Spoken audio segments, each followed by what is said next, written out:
So welcome everybody to the first ever Legal for Landlords Property Powerhouse Podcast, which in future will be known as PPP because it's a bit of a tongue twister. Yeah. So welcome to everyone. First of all, I'd just like to introduce myself. My name's Mags. I'm the Managing Director of Legal for Landlords, and with me today I'm pleased to welcome Bex and Leah, the most senior people on our professional services team. So Bex, do you want to say hi first of all?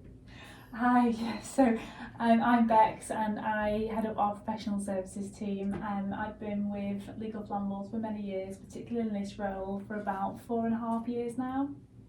Yeah, and I'm Leah. I've been with Legal for Landlords for around 3 years, and I actually started off as an apprentice and I'm now a professional services sales consultant. And we're very proud of your succession through the company, Leah, over the last 3 years. Yeah. So, professional services is one of the key parts of our business. So our business primarily works with letting agents and landlords, and so how the customer journey works with our business is we generally start with a tenant referencing for the letting agent, then it passes through and we would do insurances for both tenants and landlords, and then if things get a bit sticky we would then work with the letting agents in terms of doing evictions, serving notices and then debt management. So today we're going to talk in detail about what the professional services team do for letting agents and landlords. So in one sentence, Leah, how would you describe what your team does? So what's your elevator pitch if I were to grab you in a hotel somewhere and ask you what you do? Yeah, I would say that we assist landlords and letting agents nationwide and help them navigate the complexities of that eviction and debt recovery process and just give them a resolution as quick as we possibly can. Brilliant. I need to memorise that for if I get trapped in a lift.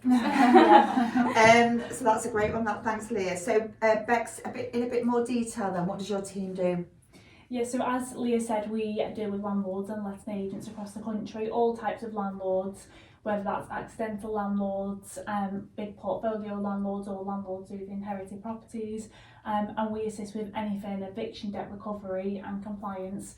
So we assist with initial notice serving, so whether that's Section 8 or Section 21s, court proceedings and bailiffs, and then the debt recovery side we've got a range of services from debtor traces and multiple different levels of letters. So for example, deposit return letters, rent arrears letters or antisocial behaviour letters, small claim proceedings and enforcement. And then in addition to that we have rental essentials. So for example, we assist landlords in instructing EPCs, gas safeties, we have remediation services. So overall we are quite a busy team. Yeah, it sounds like it. I know you're a very highly qualified team. So in terms of keeping ahead of the curve with technical changes, legislation changes and so on, I know that you're always at the top of your game. But in terms of biggest challenges that you think you generally have to face, how would you summarise some of those, guys? I think the ever-changing legislation is always going to be up there as a big challenge, especially obviously with the upcoming changes with the Renters' Rights Bill. There's just so many documents and so many regulations that landlords need to adhere to, and it's just making sure that landlords are on the right side of the law, particularly for the eviction and debt recovery side. I mean, many landlords who come to us, some, they aren't clued up on the eviction process, and they've not taken out the rent and legal protection, they've got a tenant who's stopped paying rent, they've got mortgage payments to make, and they are at breaking point. So for us it's managing their expectations, giving them the reality of the eviction process and what that looks like, and it can be a bit of an eye-opener to them when we tell them the time that it can take for them to get possession of the property. Would you agree, Leah? Yeah, I would say the biggest problem is when you hit those inevitable delays, especially with court times. Yeah. If you're looking at London at the moment, you're looking 16, 24 weeks and trying to relay that to a landlord when they've got thousands of pounds of rent arrears. That is their biggest frustration because we fall at the court's mercy and there's nothing we can do to expedite that process. Exactly, and a lot of these landlords, they want a quick fix. Usually when they're on the phone to us, that is a last resort. They have sort of tried everything that they possibly can, and they do want a quick fix. They want the money or they want the tenant out. Yeah, so it's not only managing all the technical aspects of the role as well. I suppose you have to be to some extent counsellors to some extent, and having to maybe manage people's emotions and expectations. Yeah. So and you have to be all around us really, don't you? And I think that, you know, when I listen to the team, I'm always really impressed with how calm you stay. But I suppose if you're dealing with a landlord who is particularly stressed and concerned and worried, then that's obviously a key part of your role. Yeah, absolutely. I think we deal with all different emotions, you know, angry, upset, stressed. Yeah. As you can imagine. And then happy when you actually get it through. Of course, yeah, when it's successful. Exactly. So that leads me on to then the more satisfying parts of your role then. Yeah.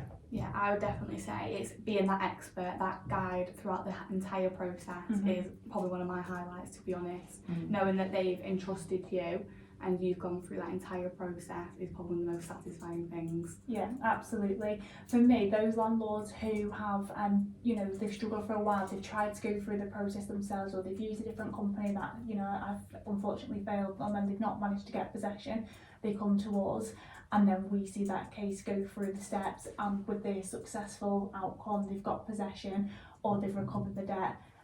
That for me is the most rewarding part, because, you know, they've got the main asset back or they've recovered the rent arrears, and you've got a happy landlord. Yeah, I mean, I read all of the reviews that you guys get in, and there's some amazing reviews that we see about the support and the guidance, and I think a lot of landlords are actually quite surprised when they see how complex it is to serve notice and then all the different steps to take it through to court. So yeah, I know you guys do an amazing job, so thank you for that.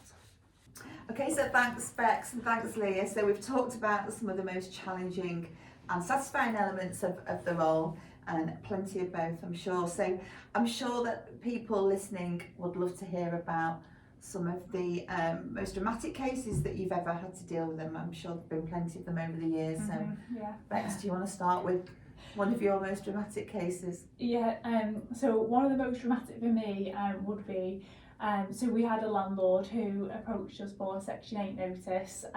Over the phone, he sort of described what had been going on at the property, but it was only really when we got the photos that, I mean, we just couldn't believe it. I've never seen anything like it, and this case does stay with me. So the landlord had actually done an inspection, and when he'd gone through all of the rooms, the tenant had basically spray painted yellow and red, all the walls yellow and red. He'd painted the tiles yellow, and then further to that, he did actually order around 150 tyres to be delivered to the property, and they were all just literally placed on the front lawn. So as you can imagine, the landlord was extremely distressed. The property was an absolute mess, and the neighbours were just constantly complaining. It was a really quiet neighbourhood as well, so that case definitely stays with me. Yeah, I mean, you can understand, can't you, how landlords do get so upset. It's so distressing, that, especially if that was his home historically. Exactly. That's it. A lot of the landlords that come to us, they are just one property landlords, and that was their main residence. So you can see why they have that emotional attachment to the property. Yeah.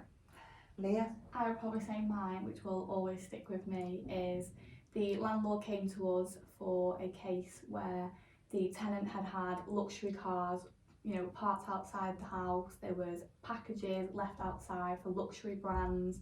The landlord did an inspection, and the tenant had, you know, Louis Vuitton bags, Dior bags, everything luxury you could think of, and wasn't paying rent. So they hadn't paid for around £12,000 worth of rent, and the landlord served them a Section 8 notice via LegalforLandlords, and it came out just before we went to court that the tenant couldn't attend because they'd actually appeared on a reality TV show claiming to be Cheshire's #1 Kardashian. And did we manage to get our LegalforLandlords logo on Cheshire Housewives then? Unfortunately not. And we did actually do a case study on that as well. Yes.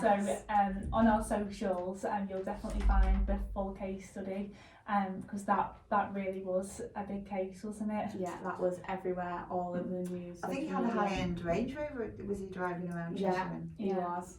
Stole that from his mum and crashed it. Oh dear. Okay, brilliant. Well, thanks Bex, thanks Leah. It's been a really good episode one. Great introduction to what you guys do on the professional services team. And thanks everyone for listening to episode 1 of PPP. and we look forward to welcoming you shortly to episode 2. Thank you. Thank you. you.